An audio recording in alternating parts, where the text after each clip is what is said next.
I'm Yuri. I'm Jacob. And we're going for a drive. You've seen it on the track, now see it on the streets. The 2018 Porsche 911 GT3. I love this. This car is amazing. Let's start this off by talking about what makes this car special. The engine. Naturally aspirated, flat six. It sounds so good, and it revs up to 9,000. 9,000. Ready? It sounds amazing. It sounds like an F1 car or a motorcycle. Seeing 10,000 on your gauge cluster for RPM is insane. Horsepower and torque. 500 horsepower. 500. And torque? 339, which is kind of low.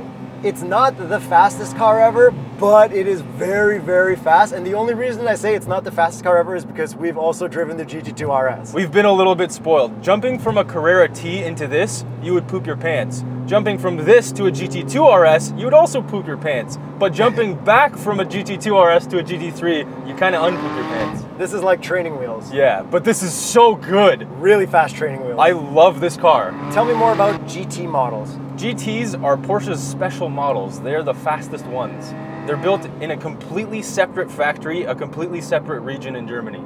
Is that Weissach? Weissach is the region, and they're actually made in Flacht. I probably didn't pronounce that right, I'm sorry. And you were saying you see it on license plates? Yeah, I saw a guy with Flacht 6. That's a really good license plate. This being the GT3, there is a GT3 RS. Yes. There's a GT2 RS, but right now there's no GT2. No, it comes and goes in generations. It started as a GT2, and the last couple generations have been GT2 RSs. And a GT4 existed for a while. Yes, the Cayman, which people really loved. I would love to drive one. Haven't driven one, but supposedly it's one of the best GT cars. I think the GT line is very cool. It's a really cool name, and you get the coolest models out of it. Yeah, exactly. And did you know that this engine is pretty much straight out of the GT3 Cup cars? It is straight out of the GT3 Cup cars. A little bit of tweaks to make it road legal. Okay, yeah. Explain GT3 Cup cars. Those are for racing. People actually buy them from Porsche for factory racing so that everybody has the same car. So you can actually race driver to driver kind of stuff. It's really cool. It's a good series. I watched it at the Honda Indy. It was a lot of fun seeing those rip around. Hey, what's with that GT2 RS following behind us? We have a GT2 RS as well, and we're going to do some comparisons. We're actually going to just show it to you in the background of a bunch of shots because we have it. Yeah, and it looks amazing, and it sounds amazing. Yeah, so GT2 RS following around. We're also going to look into what's different because some people might be getting a GT3 as a starter car for a GT2 RS in the future. If you get this as a starter car... Well, I mean by starter car, a starter GT car. I because guess, you need to get a bunch of GTs before you can get a GT2 RS. True. Yuri, are you using the paddles to shift? Yeah, I am. That's because it's a 7-speed PDK. But did you know that they actually added the manual back? They got rid of it in the previous GT3, oh, yeah? And then they added it back. Well, you can get manual in this one. Yes, you can. But you can also only get manual in the touring version. That's right. But people were pissed because the last generation, they completely got rid of the manual. Yo, manuals are the best. They brought them back. The Carrera T manual compared to the Carrera T PDK. Yeah. But how good is this PDK? Oh, it's lightning. We've got PDK Sport. Yeah, so that's another level above the regular PDK that's already lightning. So we're at Zeus with That's this. Zeus. That's Zeus. PDK Sport is Zeus. Behind the wheel of this car, I don't feel overwhelmed for how fast of a car it is. Very true. It's very controllable. If you've driven other Porsches, newer ones, it's very similar inside. It's pretty much identical inside for 911s. Another cool thing about the GT3, which was also in the Carrera T, was it has an actual key. Yes, it does. So many people don't actually know this, but you start the car from the left side in Porsches. That's because Le Mans starts when you have to run to the car, start it, get in it, and drive. And then they changed it because they figured it was kind of unsafe to have people running around without seatbelts trying to take off. But Porsche, being Porsche, they moved it to the left side so that you could start it while you put it in gear. Genius. That's very cool. So they've kept it ever since then. There you go. We drove these on the track. Yes, we did. Let's talk about that. Watch our track video. Do watch our track video. It was amazing. These cars handle so well. They're so confidence-inspiring. I think this is more fun on a track than it is on public roads because working this car to the red line is the best part. It is. You're so rewarded at 9,000 RPM in this car, but you can't hit that often on public roads. No.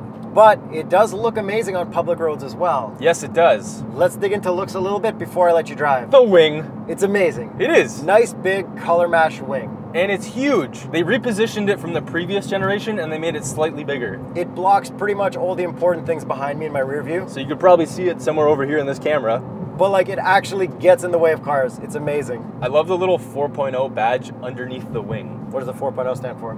the engine displacement. I thought it was 3.8's the GT2 RS, right? Yes, with 2 turbos tacked on. Okay, just checking, checking. Yeah, we'll be referencing a little bit of that. Is there anything else you like about the back end, other than that gigantic wing? Okay, we got a cool like cutout that comes out from behind the wheel. Yeah, we do. And we also have the 911R rear diffuser. Do you like the exhaust look? Yeah, I like the center exhaust. It's very cool.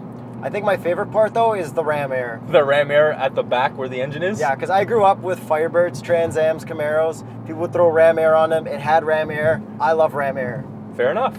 I really like the wheels. They're actually one of my favorite parts of this car overall. I like the big brakes. They look so nice. And they stop you like crazy. I kind of like the color. Oh, chalk? Yes. Just like the Panamera hybrid we drove? Watch that video as well. But I think maybe it's the least good color of all Porsche GT3s. I feel like you really need to get a bright color in something like this. Like the red one we drove on the track? That was amazing. With red seatbelts? Yeah. Which are also options, which these are also options. I think the mirrors look really cool. Like they're just flat out molded in a wind tunnel. And you can actually option different color for the base of the mirror, or you can color match it. They do look very sleek, but I think my favorite part is the front bumper. Yeah, the front bumper is just next level. Like the GT2 RS one is way better, but for what this is, it's very nice. It's got a very nice shape. It's sleek. The lines come in and you have nice big inlets as well. I think this one is way sleeker, like you said, than the GT2 RS one, but that one I appreciate because it's pure function. This is the classy GT. Yes, it is. And that's the redneck GT. Yeah, I guess, sort of. Redneck NASA scientist? Yeah. Okay, yeah. Okay. Since we're referencing that GT2 RS, should we pull over and maybe look at some of those similarities and differences, since it's twice the price of this? Yeah, let's look over the ton of differences and few similarities. And then I'll drive. I'd like to start off with the wheels. Behind those wheels, we have those carbon ceramics, just like these ones right here. We've got the same headlights on both and the same shaped mirrors. Speaking of mirrors, they're attached to these doors, which are the same ones as the ones on the GT2 RS. We've got carbon fiber race buckets in the GT3 and in the GT2 RS. The layout of the interiors are pretty much the same, except we've got that fire extinguisher here. Now for some differences, because there's a lot. We have a completely different front bumper on this one. There's no intercoolers, there's only radiators because there's no turbos on this. We have huge openings here. They're also for cooling, but the intercoolers are actually in the back. Check out that intercooler vent. Nothing here. The badge on the GT2 RS is just a sticker and it's on a carbon fiber hood. On the GT3, we've got a normal badge, but we don't get a carbon fiber hood. We've got a carbon fiber lip on this vent right here, but we've only got vent on this one. You know I like carbon, right? Check this out. All carbon. Not so much. GT3 has ram air. The GT2 RS also has ram air, but it's carbon fiber. We've got a color match spoiler on the GT3, but we got this big old carbon fiber spoiler on the GT2 RS. We've got a titanium exhaust on this with the exhausts on the outside. Not titanium, exhaust in the middle. We've got an actual badge on the GT3, but stickers on the GT2 RS for weight savings. One similarity we forgot, center locks, center locks. There's a lot more going on this one, but watch our whole separate video on that. Let's get back to this one, my turn to drive. Since I'm driving, just do the launch control. You need to have ideal conditions to get a solid launch control launch because there's so much power. This is rear wheel drive and everything's being sent through the back. With the engine in the back, everything's in the back. But tires make the biggest difference on cars like this. Although technically on paper, this can do 0 to 100 kilometers per hour in 3.4 seconds with the PDK. Which is pretty damn fast. I can see that. Yeah. It's actually like 3.9 with the manual, so it's a pretty big difference. Oh yeah, well for sure, but you know, yeah. Manual would be way better. I know. The GT3 also gets rear wheel steering standard because it's a GT car. Just like our Carrera T's had. That's right, but it was an option, that's what made those special. This came with it. And let's test it out on Cliche Corner.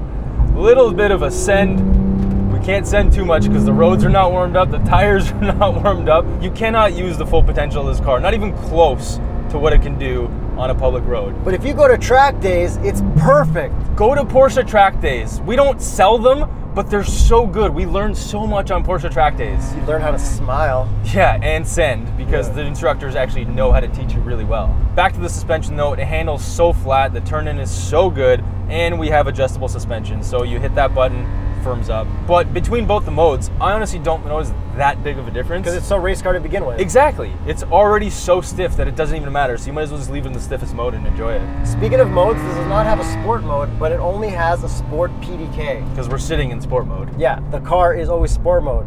So we don't have a special mode to make the exhaust sound better like we did in the Carrera T.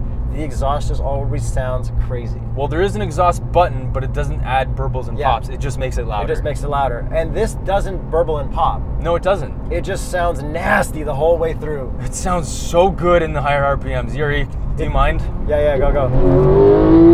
Oh, 9,000! Okay, thank you. I love the steering wheel itself as well. This is Alcantara. It's not D-shaped. Do you care? No, I don't care. Because Porsche knows what they're doing. You know what? My hands are always at 9 and 3, right where my paddles are. Okay, this steering wheel has different stuff than the other steering wheels in the Carrera Ts. Yes, it does. It actually has no buttons. No buttons, but we have a little turnstock for our menu settings because we do have the same gauges and that same little screen. That's right. And the paddles are metal and they feel so good. They are not carbon fiber like another car. Yeah, all right, time for Visor this. test, we know. 3, 2, 1. Fail. Doesn't matter. Rewinding satellite radios. Doesn't have it. Android Auto. Doesn't have it. Apple CarPlay. Has it. The funniest part about this is the tire pressure monitoring system actually has a racetrack mode that accounts for colder temperatures before you get out onto the track. I did notice that. Cold, and there's more settings like that. That's crazy. That's next level. Because race car. That's right. This is race car. This is race engine, race car. You know what I like about it being a race car is that it only has one digital gauge. Yeah, I know. Everything else is analog and it shifts so quickly. Everything keeps up with everything that this car does. And we've got the white gauges, which look pretty cool. They are an option, just like our Sport Chrono. Just like our chalk trim interior. Race buckets. We are sitting in carbon fiber optional race buckets. They're not optional. Yes, they are. You can get non-race buckets in this? Yes, you can. What? I thought carbon fiber race buckets were a forced option on GTs. Nope, options. They're super comfortable, but getting in and out kind of sucks, but you just suffer through it because it's so worth it. Okay, we do not have memory seats because you actually have to pull a lever to slide back and forth. I have found that when you're getting out, the best thing to do is slide it back. Then it makes it really easy to get out, especially with the steering wheel. If you don't know where to slide it to next time, add a piece of tape. Just like we showed you in our Carrera T video. The whole layout in here is very simple. Nothing's complex. You don't need to look down for anything. You know exactly where everything is. It's so easy to use. I absolutely love this whole interior layout. And we do not have back seats because GT buckets, because race car. And even if you did have back seats with carbon buckets, you can't get back there. No, you can't. You need to do one seat forward, one seat back, no shoes on, swiggle through only if you're a smaller person like myself. Because these carbon buckets are formed in this way, you cannot move this part back and forth. I love that though. I love not being able to decide how much I can change my seat because I don't know what I'm doing. Speaking of that, like I say in every single Porsche video, the driving position, absolutely nailed, especially with the carbon buckets.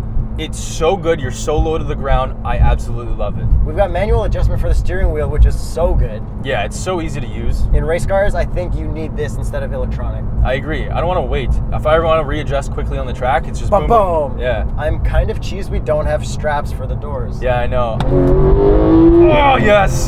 That engine just screams, man. There's so no lag. Aggressive. It's so linear. But you need to be in the right gear to get full power. You do, but you know what else is good? Is if you leave it in drive and then you mash the throttle, gone right away. 5 to 2. Yeah, it skips gears like that. This is the most Zeus transmission ever. Zeus! The PDK is amazing for how good the manual probably is, because I believe it's very similar, if not the same, to the one in the Carrera T. This is really, really good. Some people might think getting a PDK is better for stop and go traffic, like if you're stuck in rush hour every day. What's your thoughts on that? I think so. However, that manual is just so good that it's so worth just getting the manual for. Yeah, I don't think you should ever get PDK unless you're trying to set lap times. Yeah, this would be the ultimate lap time car. If I was going out on the track every single weekend, I would 100% go with the PDK. I would. If you had something to prove. Exactly. I think that's the reason you get a PDK. But if I only went maybe 3, 4, 5 times a year, I would definitely go manual. It's just not worth it. I wonder how you do the mode switch for auto rev matching in the manual, because there's no buttons on the steering wheel. Maybe you don't. If anybody's got a GT3 Touring, we would love to test it out. I don't even want the Touring, because the Touring deletes the wing and adds leather. I want just the regular GT3 with the manual. But what if we got it for a week? Well, that'd be nice. That'd be nice. Matching. And now let's get to the price. $163,000 Canadian. Starting or as is? Starting. Obviously, we're not sitting in that, are we? No, we are not. To put that into perspective for the rest of the GT lineup, the GT3 RS is $50,000 more. and the GT2 RS, $171,000 more than double the price of this car. To start. To start. And you probably can't even order one base. No, you can't. However, this car that we're driving is just over $200,000. Canadian. Canadian, yeah. Because you can get a lot of options. Oh yeah, you can. You just keep checking boxes. You want leather vents? You got leather vents. I'm not even gonna ask you if it's worth it because I know it is. This is worth every penny. If you can afford it, buy it. This is one of the best road-going sub-supercar, ultra-luxury supercar, sport cars, whatever we're calling it, that you can possibly buy. But you really want to get your hands on a GT2 RS if you can. Yeah, if you can. That but if thing you can't, is insane. Subscribe, hit the notification bell so that you know when our GT2 RS content comes out. But it's probably already out. Hit the sponsor button on YouTube. And patreon.com/TheStraightPipes, even though we already said that probably.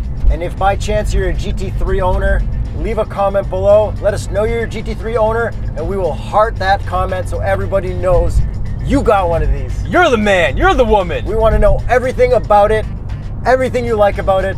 Tell us about your GT3. And if you got a GT3 RS, yo, we're gonna like double like it? Yeah. You got a 2 RS. Ooh, man. Comment in the other video. Yeah. That one person. I'm Yuri. I'm Jacob. And we're going for a drive.